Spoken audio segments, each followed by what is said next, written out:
Hello, welcome everyone, and thank you for taking time to join Boundless Journeys today to learn about our Ultimate Kruger and Cape Town Safari. We are very excited to share this fantastic 11-day small group adventure with you. I hope that it will inspire you to join Boundless Journeys in South Africa either later this year or perhaps in 2017. We do still have a bit of space on our October 11 through 21 safari, and we are offering a fantastic savings on it that I will tell you more about later. Before we get started, I'd like to go over a few details. We have muted everyone. If you have a question at any time that you'd like to ask, you'll notice that on the right-hand side of your screen there's a chat window, and you could submit a question there, and then we'll run through the presentation and answer questions at the end. Before we get into the details of the trip, I would like to introduce our South Africa team. I am Karen Cleary. I am the in-house Africa specialist here at Boundless Journeys.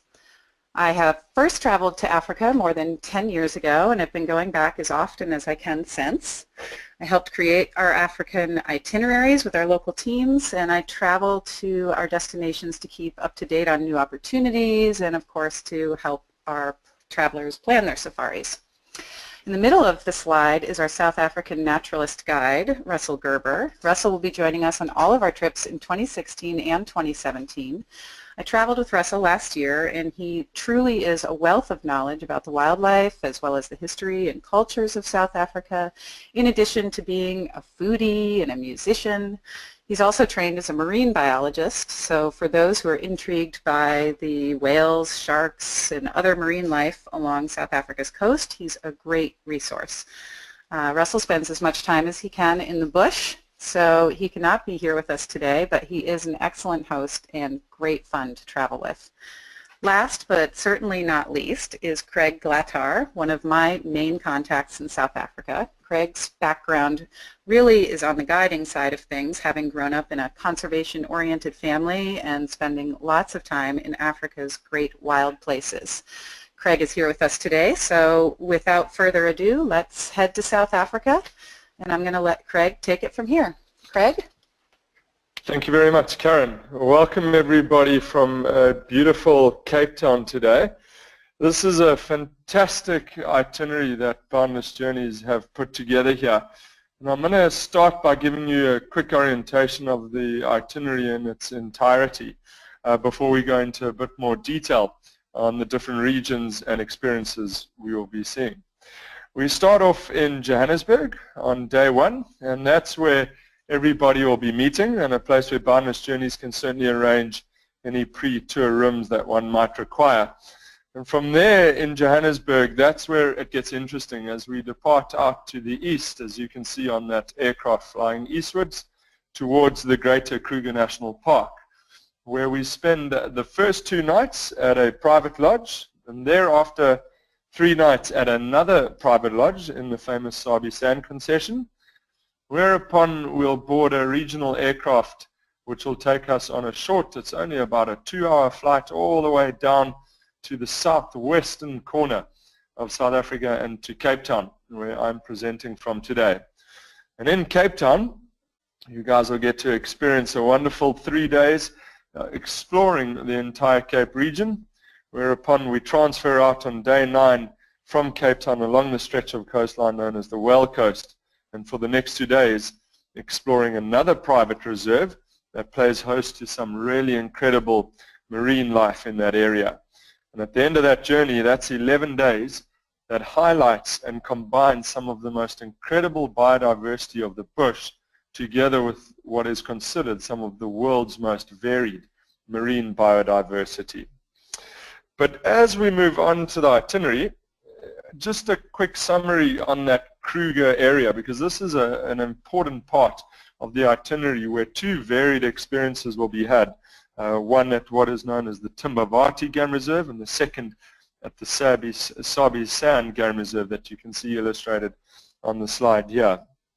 And it's important just to refer to this area because Kruger, the Greater Kruger National Park, is a spectacular area. It's around 7,500 square miles in size, which puts it roughly at the same size of New Jersey. And it contains within it 6 different ecosystems that have over 150 mammal and more than 500 bird species.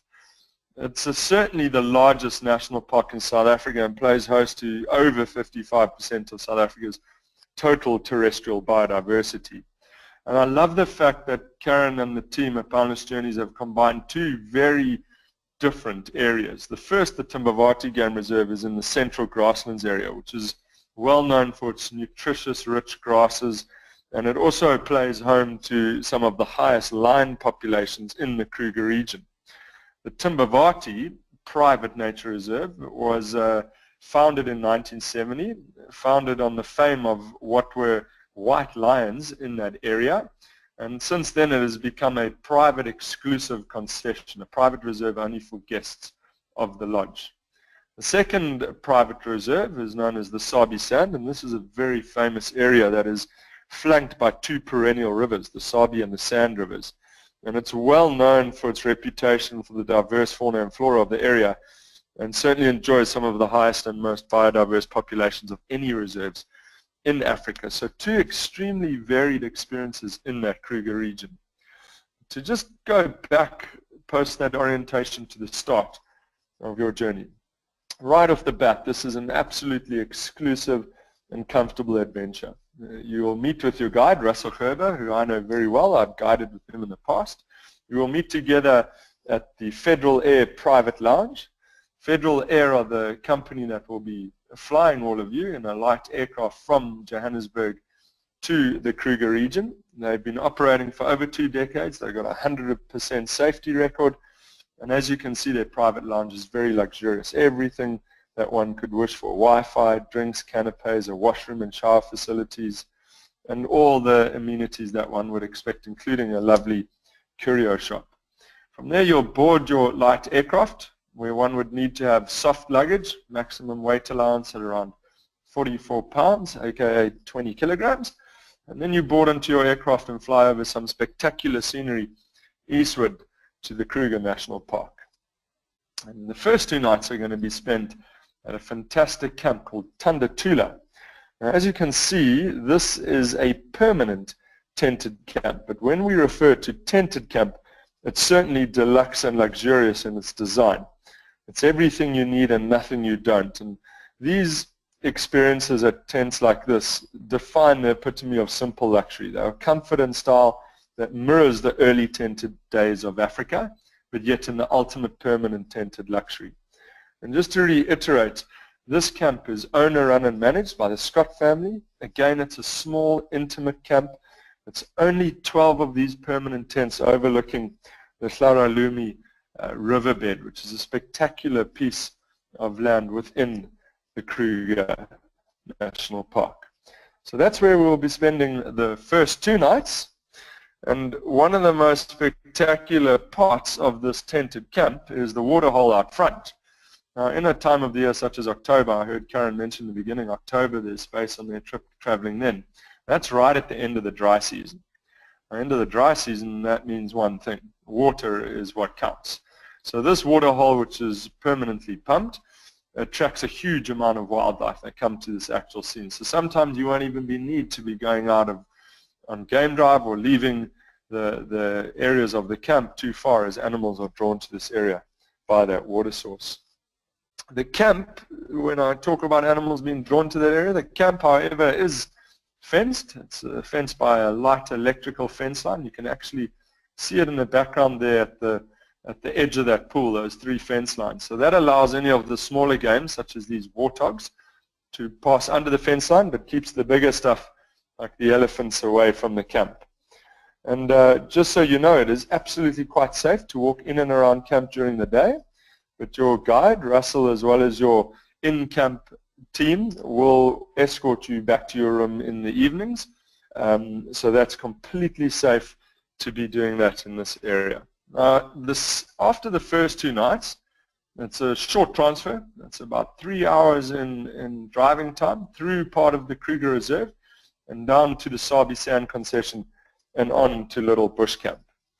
Little Bush Camp is located along what's known as the Msutlu River, which is a spectacular piece of land that plays host to some of the richest biodiversity in this Kruger area.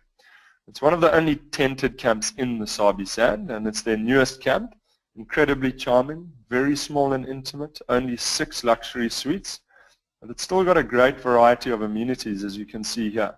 Private heated jacuzzis in each tented suite, a swimming pool, and even as you can see at the bottom left of this image, a beautiful outdoor boma for that al fresco dining. Just a quick explanation, a boma was the structure used in early times to protect the cattle from predators such as lion and leopard, and it was surrounded by a thorny bush type structure. So this is the same kind of concept applied, except without the concern of predators and of course no cattle anywhere near to be seen. But the important part of these private reserves is 2 elements to it. The first is that both of these are private concessions. Only yourselves will be on these concessions. No other public or any other traveler is allowed to enter these massive private concessions that number over 55,000 hectares in size. And you will be guided not only by Russell, your permanent tour leader or guide on the trip, but you'll also have your own private guide and tracker, and they add an important element to the safari experience. The guide brings to light a lot of details around the animal behavior, vehicle positioning, photography, etc. While the tracker who sits on the front of the vehicle, he's out every morning reading the newspaper. Now, I say reading the newspaper, not quite literally, but he's out looking for tracks. And these guys are often of Shangaan heritage. Now, the Shangaan tribe are well known as some of the best trackers in Africa. I used to work with a Shangaan tracker myself, and he used to tell me stories of being a young boy, and every morning he'd have to go out and track the family's cattle. But as he was tracking them to find out where they had gone in the early morning, he would have to decipher the difference between his family's cattle and the neighbor's cattle. And he could tell that merely by looking at the tracks. So these guys are truly exceptional in tracking down a lot of the bigger game in this area. Now, there's a huge amount of activities one can enjoy on these safaris, apart from the game drives, as you can see to the bottom left there. There's the tracker on the front of the vehicle, and no, he's not bait. That lion is quite well habituated to the presence of the vehicle and sees it in its entirety, so there's no danger there. You also get to experience some other parts of it, intimate closeness with nature, top left of your picture there. How about learning from these Shangaan trackers, all about the process that it takes, the CSI research of the wild, learning how to identify different track species, their size, their sex, the direction they're traveling in, which is their right or left track. Similar to a human hand, the alignment of their toes, the same as the alignment of our fingers, determines whether it's their left or their right foot.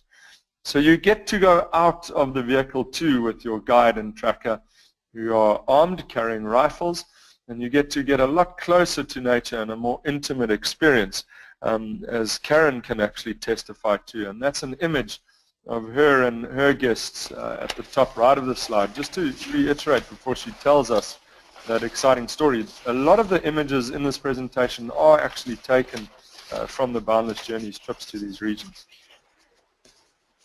Yeah, Craig, that was quite an experience. You know, it's one of the advantages to staying on these private reserves is that occasionally we do have the opportunity to get out of the vehicle and you know, get away from the bit of noise that the Land Rover engines make and really experience what it feels like to be on the ground in Africa. So we decided to take the opportunity on our last morning in the Tandatula camp on our trip last summer, and our guide and tracker drove us out, and then the tracker took the vehicle, and our guide you know, spent a little bit of time kind of introducing us to the hand signals he'd be using as we were walking through the bush, because the idea is to be as quiet and undisturbing to the wildlife as possible. And off we went, not knowing exactly what we might find or hear. And as we went, ultimately about maybe 60 or 70 feet away from us, we came upon 3 white rhino. He explained to us, mostly using hand signals, that white rhino in fact are quite timid and they don't see and hear very well. but that they have an excellent sense of smell. But they were upwind from us or downwind, whichever it would be. They couldn't smell us at the time. And so they continued to sort of make their way toward us for maybe 4 or 5 minutes as we all stood sort of huddled together, and ultimately got within maybe 15 to 20 feet away when suddenly the wind shifted and they caught our scent, and off the three of them crashed through the bush. It was truly an incredible experience. Anyway, Craig, I'm sure you have a dozen stories like that. That's a fantastic story. Thank you, Karen. And there's only one way to get over an experience and an adventure like that, and that's, of course, to pour yourself a stiff drink at the end of the day. And this is something we practice religiously down here in Africa, and it's called a sundowner. And it is an absolute must when on safari as the sun is setting over a beautiful African skyline. You reminisce over the adventures of the day, enjoy a good glass of quality South African wine, and this is something that we'll be enjoying every single afternoon or evening as the sun sets while on safari. But just to reiterate, while on safari there's a lot to it. Apart from the bigger beasts, there's all the birds, a number of other experiences and animals to see while on safari. And again, just to reiterate, these private reserves allow some pretty unique activities. One is able to go off-road in search of some of the bigger game. If a lion, like this chap here, for example, had to disappear into the bush, you'd be able to go off-road and track him. You're also able to drive at night, which brings to light a whole new world as the nocturnal species start to get busy for the evening ahead. So really important to reiterate that the private reserves allow for such an intimate and more varied experience. And of course, it's all about the animals. And if one is really lucky, you might get to see what the IUCN have listed as an endangered species, such as these wild dog here. Only about 5,000 left in the world, 300 odd left in the Kruger region. And these are some of Africa's best hunters. Your guide will help to unpack all the functional evolutionary adaptations around this animal. They're an incredibly effective hunter, an incredibly cooperative and community-driven species. They work in what is known as cooperative breeding pairs, where there's an alpha male and an alpha female, with a beta pair as backup if the alpha female and male had to pass away. And you get to watch them as they function as a community. They bring back food from the hunt and regurgitate it for the pups. Maybe not the most delightful thing to see after breakfast, but certainly interesting. And just to reiterate that a number of these species are very familiar with the vehicles. They're well habituated. They see the vehicle as a whole. So one might even end up in a situation like this, hey Karen? Yeah, this is a photo that I took last August. And I think it shows perfectly just how close we were able to get to some of these animals. It really was incredible. I was barely able to pull the lens of my camera back far enough to fit this one in the image, and honestly I could have reached out and touched her. She was so relaxed. When you get that close, you know, as you can do when you're able to drive off-road and when you're around animals that are accustomed to seeing a vehicle now and then, it's incredible what you can notice. I don't know if you can see in the image, but this elephant here was chewing on acacia branches, which are absolutely covered with these 2 to 3 inch long thorns. I've seen these thorns go through the tires of a Land Rover, and she was eating it like it was ice cream. It was really incredible. And it's just something that you wouldn't be likely to see if you were maybe in the Kruger Park proper, driving on the tarred roads where you're not allowed to leave the road and you're looking at elephants from, you know, 50, 60, 70 feet away. So just another advantage of being on those private reserves. Craig, back to you. Thank you, Karen. If one is lucky, you might get to see what is normally hard to spot, the leopards. And the leopards of the Sabi Sand Concession are legendary. This area is well known as having some of the highest leopard densities in Africa, and you'll get to see one of the most well-adapted opportunistic hunters in Africa. It's not only about the bigger stuff like that, it's all the smaller, more interesting game. Zebra, white rhinos, as Karen earlier described that story about, even the giraffe. The giraffe are a favorite, and here Russell and your guide will unpack some interesting stories about all of these animals. Interesting little side note is the first giraffe in 1826 was floated down the Nile on a dhow to Alexandria and shipped off to Marseille in France, and then walked up to Paris. And the Arabic word for giraffe is zarafa, which means beloved one, but the French thought they were saying giraffa, and there stems the origins of the name giraffe. So you'll learn a whole lot of interesting stories like this. And both the camps provide a great variety of experiences besides the game drives. We already talked about the tracking. How about looking for scorpions at night using a black light? In other words, a UV light, because scorpions are fluorescent and they are also negatively phototactic, but I'm going to leave that term to be unpacked by Russell on site. You'll also get to learn from your guide all about wildlife photography, positioning of the vehicles, predicting animal movement. And how about stargazing? In this part of Africa, beautiful clear sky.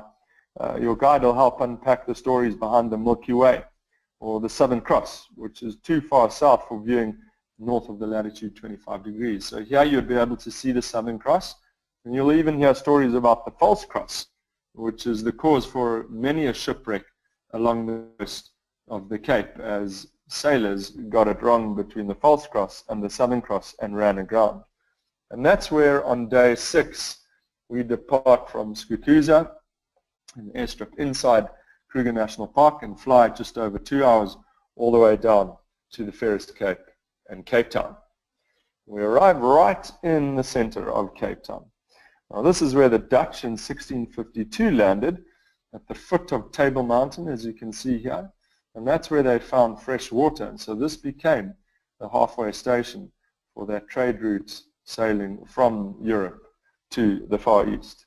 And Karen and her team have chosen a spectacular hotel that you can see right here. It's located right in the center of the V&A waterfront, the most popular destination or attraction in the whole of Africa. It's superseded the pyramids as the #1 visited destination in Africa.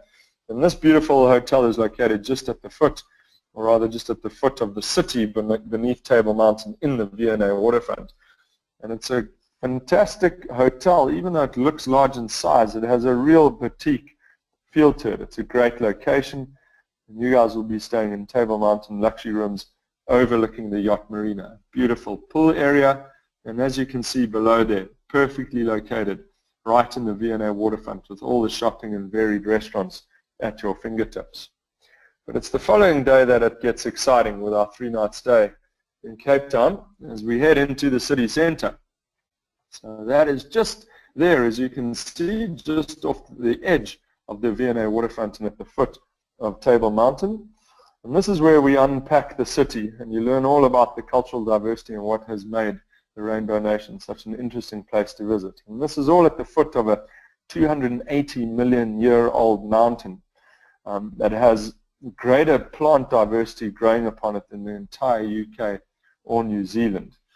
And if you're of the inclination, and maybe a proposal, we average about 2 wedding proposals a month on top of Table Mountain. But this is where we start our city orientation and a tour of the cities, and it starts in the top left of the slide at the Company Gardens. These were the first gardens established by the Cape Dutch settlers as they moved into the area and started the refreshment station.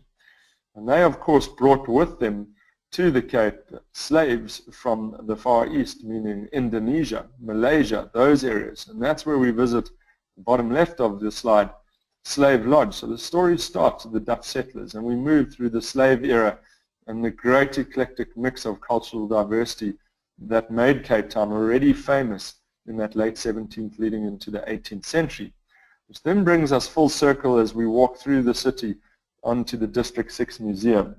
The District 6 Museum plays host to some tragic past but yet very interesting history as the apartheid era forcibly removed people of color from this part of Cape Town. And there we learn a whole lot more about the cultural diversity of Cape Town, as Karen will be able to tell you.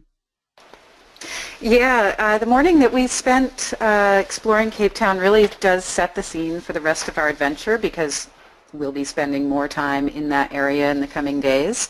Russell, in particular, knows an amazing amount about the history of this part of the country. He lives in Cape Town now, and can really fill you in on everything from the early days of the Dutch settlement straight through to the apartheid area and how South Africa is now working to move past that legacy. These little museums that we visit during that morning tour of the city, which, as Craig mentioned, are the Slave Lodge and the District 6 Museum, are small sort of single subject museums that cover those periods of Cape Town history really effectively, and even though we only need to spend maybe half an hour in each, they really add a lot to the depth of our exploration of Cape Town. And that leaves us some time, after we explore in the morning, we have some time to go explore on our own in Cape Town. Down on the waterfront, there's beautiful shops and galleries, lots of great restaurants, so we take a few hours where everyone can, kind of explore as they like, and then we regroup and take a ride up Table Mountain later in the afternoon. Craig, do you want to fill them in on Table Mountain? Yeah, and thanks, Karen. In the afternoon there, you have the opportunity of heading up in one of the cable cars. So that heads up around 3,500 feet. That's the height of Table Mountain, with, as you can see, spectacular views over the city centre below. And there off into the distance, you see Robben Island, where Nelson Mandela spent quite some time. And it's an interesting journey up to Table Mountain, not only because of the floral biodiversity on the top of Table Mountain, but these cable cars in themselves. There's actually two cars, and they're perfectly counterbalanced. So one goes up as the other one goes down. They shoot up there at about 30 feet per second, and then you get this incredible 360-degree view of the city. Really puts in perspective that orientation that you've had in the city during the morning on foot. The following day, it gets exciting as we head all the way down the Cape Peninsula. Now this is, of course, the famous most southwestern point of South Africa, and in 1488 it was described as the Cape of Storms by Bartholomew Dias, one of the Portuguese explorers that was, of course, attempting to establish a trade route from Europe to the east for the trade in spices, silk, and other such commodities.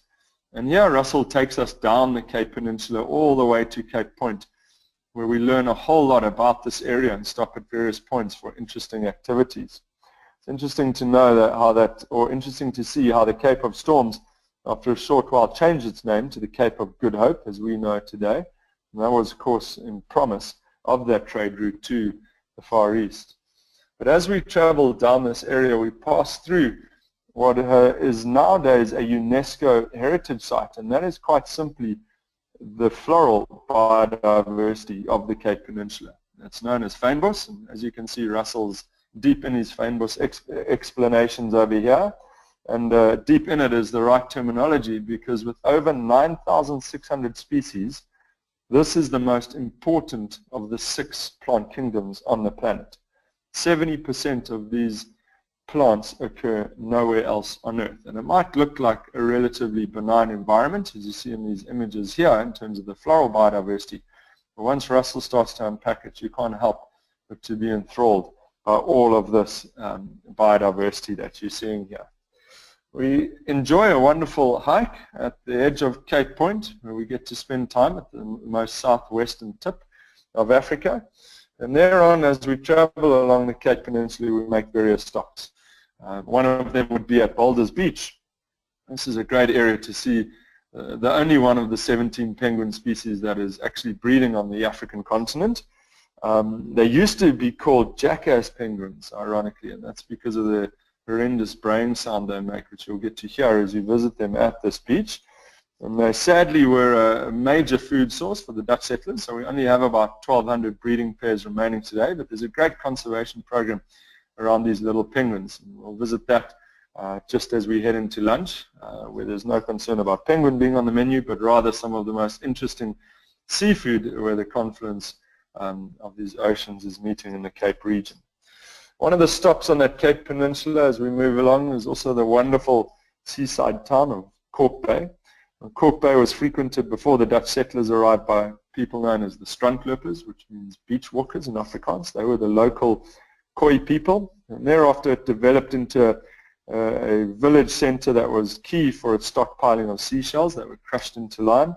After that, the focus around the whaling station era, and now these days a very beautiful little local village that is frequented by the fishermen, one of Karen's actual favorites. Oh yeah, I just loved Cock Bay. You know, when we're planning these adventures, there's always this pull to include all of the iconic spots that everyone's heard of. I mean, there are valid reasons for including visits to places like Table Mountain and Company Gardens and all of the other famous sites in Cape Town. But for me, what really makes travel special and memorable is finding places along the way that aren't so famous, yet have something equally special to offer. And in my mind, Cock Bay is one of those places. It's this bustling, vibrant little surf and fishing town. It's full of locals out, you know, having fun or going about their days. And we have a chance to take a few hours just to let everyone explore in the town at their own pace. There are these really creative and offbeat craft galleries. There's vintage bookstores, great little pubs where you can do a little people watching. It's just a really nice way to cap off our Cape Town exploration. All right, Craig, so I think next we're heading out along the coast.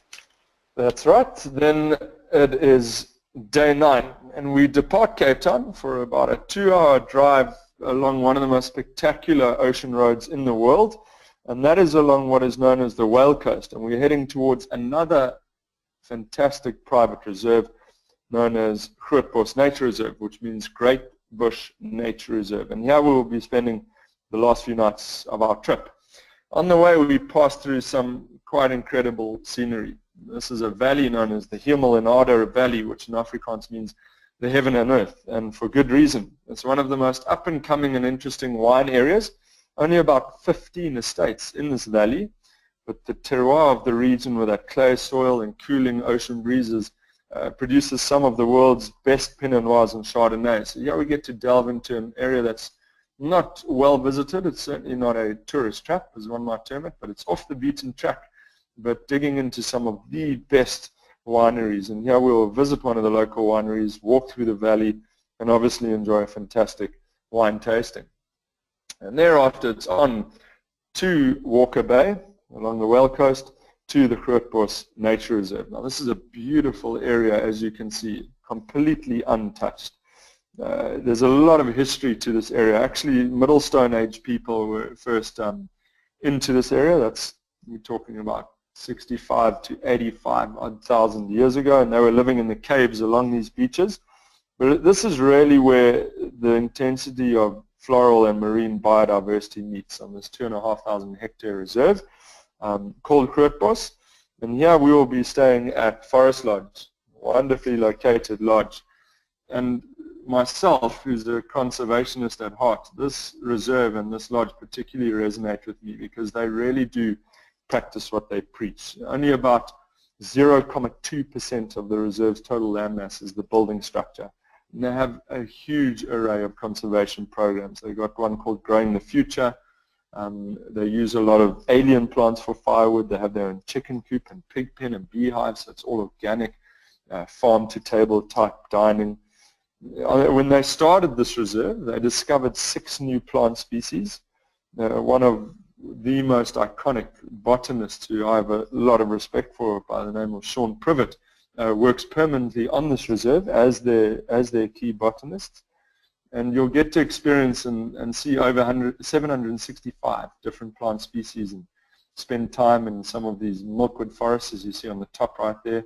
Some of those forests are rated as the oldest in Africa, up to 1,000 years of age. So it's a real interesting place to start unpacking the floral kingdom, the Fynbos floral kingdom, as well as, of course, the marine biodiversity. And on the second day here, you'll get the opportunity to choose between 2 different activities. There's a number of activities at the actual lodge: horse riding, beach walking, etc. But if you want to get out and about on the ocean, you have the option of heading out for some whale watching. And the whales start to come into this area in late July and all the way through until the end of October. And they are southern right whales. They're a baleen whale. They've been protected in southern Africa since 1935. Probably looking at around 12,000 remaining in the southern oceans. But if you think elephants are big, wait till you see a 40-foot, 80-ton southern right whale. And they come into this area to calve, and they have their babies, and they're pretty easy to spot. You just look out for the classic V-shaped blow pattern, and you'll get up close and personal with them, as you can see in this image here. This area of the Cape is rated as one of the world's best whale viewing sites. But for those of you who are into adrenaline, well, then you've got the great white shark capital of the world. The Southern Cape, and certainly this area, is known as ground zero for these guys, and their population is slowly but surely recovering, particularly in this area. And here you'll get the chance to learn a lot about these incredibly well-designed predators. They're what are known as an ecological indicator. So the presence of these sharks means that the ecology of that area is healthy and doing well. And you'll learn a whole lot of fantastic details about them. Some interesting stuff is they're actually one of the fastest healing animals in the world. They have an incredibly fast healing rate.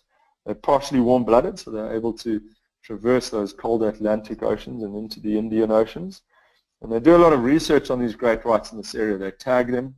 They've got this one female, I think she's called the Roberg Express, in honor of a train, and she's been tagged from this point all the way to Adelaide in Australia and back here. You'll learn some interesting facts about them. You can see this one's doing a short breach over here. A lot of teeth there. They have around 300 teeth in their mouth, and they'll go through around 30,000 teeth in their entire lifespan. So one will get to experience them both from the boat as well as in the water. No aqualung or scuba gear is used. You merely float on the surface in that floating cage and then drop down as the shark is drawn past through the use of a bait rope, which is a piece of tuna attached to a rope that they pull past the cage.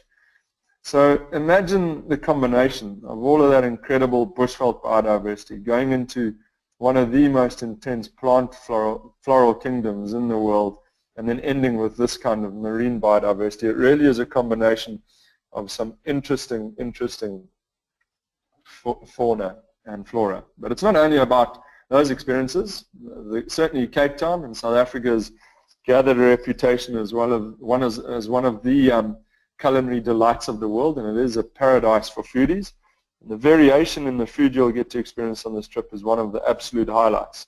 Each night is different, from family-style dining in the safari camps to a private wine cellar dinner, or some popular casual restaurants in Cape Town where we'll be enjoying a whole lot of the cultural diversity. There's even local music on 2 of the nights, and you'll get to enjoy candlelit boma dinners, as you can see at the top right there. But all meals are included in this itinerary. The exception is 1 lunch and 1 dinner, while in Cape Town there's a great array of options to consider, and Russell will be at hand to discuss that with you guys and what those options will be. I'm going to hand over to Karen shortly, but before I leave you guys, I want to leave you with a wonderful quote by one of Africa's greatest supporters and lovers, and that is, of course, Ernest Hemingway. And well, he's actually well known for a number of quotes relating to Africa. One of his more infamous ones is he once mentioned that once in Africa we lost the corkscrew and had to live off food and water for weeks. But that's not the quote I'm referring to. It's the one where he states that the only man he envies is the one who has not been to Africa, for he has so much to look forward to. Thank you for your time, everybody.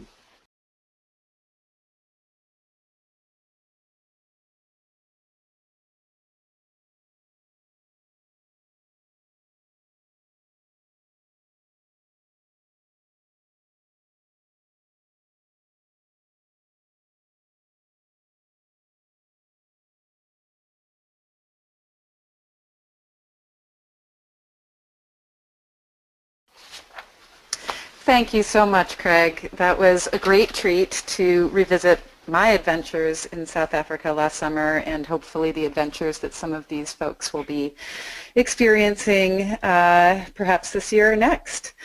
You can reserve your space at boundlessjourneys.com, or if you have a preferred travel agent and would like to reserve through them, by all means, please ask them to contact us. So that pretty much wraps it up. We really appreciate you listening in, and I hope you learned a lot. Thank you so much, everyone.